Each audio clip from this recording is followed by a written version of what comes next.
fact that SMEs are the engine of growth in developing economies, and to be able to support them and also help them maintain their business and support their employees and so on is one key area. In addition to that, we do business with a lot of corporate entities who are above, in the wholesale banking business, above the level of SMEs.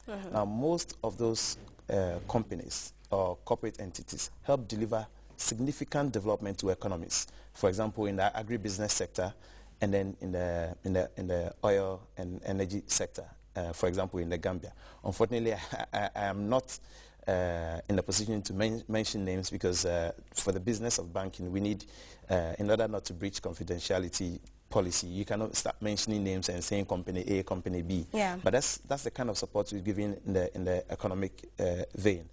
In addition to the fact that, of course, there's so many people we support by way of our products and people we employ also. Okay. Okay, still in the Gambia with more than a dozen banks, though relatively new banks, not Standard Chartered level, how much is the bank doing to be at the forefront of business here with the stiff competition and a very small market and a very small customer base? You see, every market has its peculiarities. For example, Nigeria is different because of the size of the market. Yeah. The Gambia is different. So the competition and the perspectives to the competition would differ. Yeah. But it's still competition, and we welcome that. Because if you look at what we aspire to be, or what our brand promise holds, our brand promise is to be here for good. Yes. By here for good, we mean three things. We are talking about here for progress, here for people, and here for the long run.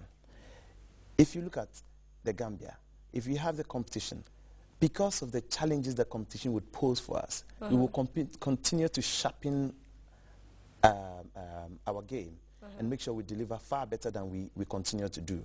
If we even have 10 customers, and those 10 customers can go around the whole streets of Banjul or wherever and shout our good name like griots would do when they sing praises for people, would prefer that, because that will help us know that we are more entrenched, and of course we've been around longer than those banks. Yeah. So we welcome competition. We'll still stay focused on doing business the way we want to do business. Competition doesn't scare us. Competition just helps us deliver better. Okay, well, for most Gambians, Standard Chartered is seen as an elite bank. I don't know if that's the situation with other countries, in other African countries, yes. So I don't know what is responsible for this.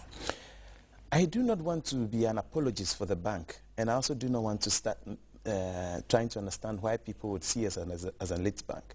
But when I sit back for the few seconds and think about your question, it may just be because we have been around longest, so we may have much more of a customer base which is older, and some of those people have become successful, maybe because of the support we've given them. So they tend to see them that way. But across the divide, across Africa, we have products which seeks to satisfy everybody. If we're an elite bank, we'll not deal with SMEs. We'll look for the big guns in the corporate sector.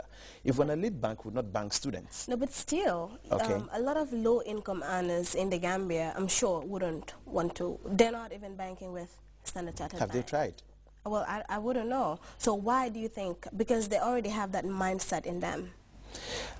If I could take advantage of your medium or your program, I would just advise them to go to the branches of Standard Chartered Bank and open accounts and do business with us. We are not an elite bank. We are the oldest bank in the Gambia. We've been on the ground for 118 years, and we want to do business with everybody. I think at some point we should start claiming that we are Gambian. Okay, so, well, now that you're here, what is your impression on your Gambian subsidiary? I think they have a lot more to offer the market. The exciting thing is that we grow as the market expands. The good thing is also that we claim to the we lay claim to the fact that we have international expertise and local knowledge. So, for example, if the energy sector is booming here, we have so much expertise in the energy sector from other markets, which we could migrate here to support whatever development there is. And I bet you that's how much promise the Gambian franchise holds, because it has so much to deliver. It may just be able to deliver that once the opportunities come up. Okay. So now, do you have any like success stories registered in other subsidiaries that you think would be bespoke to the Gambian subsidiary? In terms of what kind of success? Progress, let's say. Success In story. terms of the support you give the economy and so on. Okay, let me give you an Across example. all. In Ghana, you reckon now Ghana can be mentioned amongst oil producing countries. Yeah. And before we could do that, or before Ghana could do that, the oil find in Ghana just came up around the time of the global financial crisis, which meant that there's so many people, I mean other institutions, who could all come to the table with funding for the exploration and progress towards first oil. But that was not possible because all those other banks, I mean, were in crisis. But because we have stayed focused to the basics of banking, we could come to the table and we delivered 40% of the funding for that project. And today, if that is a reality, it is because we came to the table first and foremost with that kind of funding and made it possible for other people to find confidence in that venture. Okay. So that's something we can do. If Standard Chartered is being able to do it in Ghana, has been doing it in Nigeria, in other areas, has been doing it in South Africa, Kenya, and so on, I don't see why we can't do it in the Gambia. Okay. Okay, looking at it from a global perspective, how would you compare banking in Africa to banking in other parts of the world? I think these days banking is the same everywhere. Whatever deal you can strike in New York, you can strike the same in China, you can strike the same in Banjul, you can strike the same in Johannesburg. It's just basically an issue of what do you have at play, what are the parameters, what is on offer, what are the risks, can they be mitigated, are they, what you're doing, is it above board in terms of governance? That's all. So what you do with Standard Chartered Bank, is it above board in governance? Terribly above board.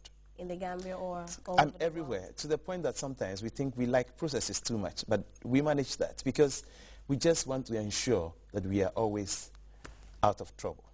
Okay, how do you keep your head above trouble? Like I said, there are processes and policies which you need to adhere to, and they all come.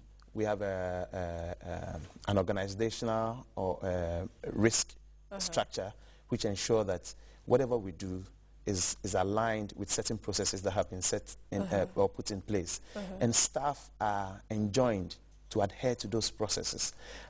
Can you imagine at the end of the day, when it's the end of the year for you to have your appraiser, there's an aspect of the appraiser which seeks to how you to determine your performance in terms of your behavior, not just the quality you have delivered as an employee. So that alone would make you sit up if you know that because you need to onboard a customer or take the customer on because that customer is opening an account. And these are the processes you need to follow. Maybe you need a customer's driving license to ascertain that he can be identified as a, I mean, you understand me? Or you need an electricity bill to be able to determine that this is the right residence for the customer. If you skip any of those things, you've not acted by way of, by way of policy. Yes. So what happens then is that, all those things in terms of an internal audit would go against you. Okay. Okay, I see. So you don't want to fall short of expectations. Okay, so that's how you do that. Okay, let's look at Standard Chartered Bank's corporate social responsibility. Okay, for a bank that has been operating in the country for more than a century, naturally I would think Standard Chartered Bank, they have done a lot for the Gambia, but what have they done for the Gambia? Okay, first of all, within the bank, yes, and as much as possible when we get opportunities to speak, we prefer to say sustainability rather than corporate social responsibility, because we see corporate social responsibility as just focused on community initiatives, but we look at it from a very wide or broad perspective, where we talk about economic benefit, social benefit, governance, and environment, and I've mentioned the others. So when I come to social, I could narrow it down to community initiatives. We have eye care programs running, which is under our global initiative which seeks to prevent avoidable blindness. Seeing is believing. You see what I'm wearing? Yes. These are seeing is believing armbands, which we buy and sell in terms of fundraising. Yes, you I see? should get one of them. Okay. But I'm not buying. You should be raising funds for us. Okay. We have also supported